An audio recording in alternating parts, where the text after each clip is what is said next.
და ეგ როგორ დაასკენით რომ მაინც და მაინც მაგან წაიღო თქვენი შეშა. რა შე, ამათ ში. შენ გაჩვენდი კაცო ერთი წუთი.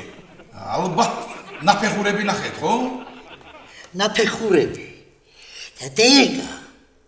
ეგ კრიმინალისტიკა. ჩვენ უფრო ლოგიკას ვაწვევთ ძირითადად. ლოგიკას? ო, ჩვენს მალებს სხვანაირი ლოგიკა გვაქვს. და მაინც როგორი? რანაირი და მსოფლიოში რომ ვერავინ ვერ გაიგებს ისეთი. 100%-იანი. იმდილი წამოთოვა. ესე იგი, ზამთარი დადგა. ეგ მეგრელებშია. ჩვენთან რას ნიშნავს, ბაბუ? და მეზობელმა მოკპარა შეშა. ხედავ, მაგრამ რომელმა მეზობელმა?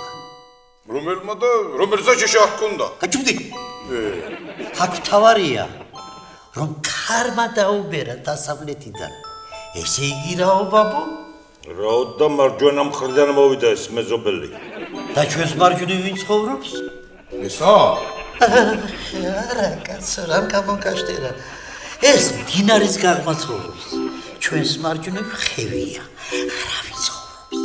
აბამ კაცისგან რა გინდა კაცო? გითხარი შიში. მერე. რა მერე? წამოთ. ქარმა დაუბერა. ბოლოს ყვავმა დაიჩხავლა. რა არ გადამრიოდ ახლა კაცო რა? ინდა ნიშნა შენ კრიმპოლის უფროსა.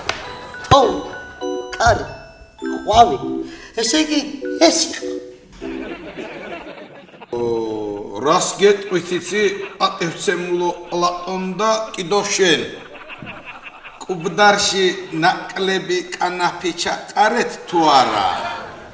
ზოგიერთები ფიქრებენ რომ ბაბუა და შვილი ერთად კაიფობენო. ვინ გითხრა კანაფს ყარიან კუბდარშიო? ვინ მითხრა და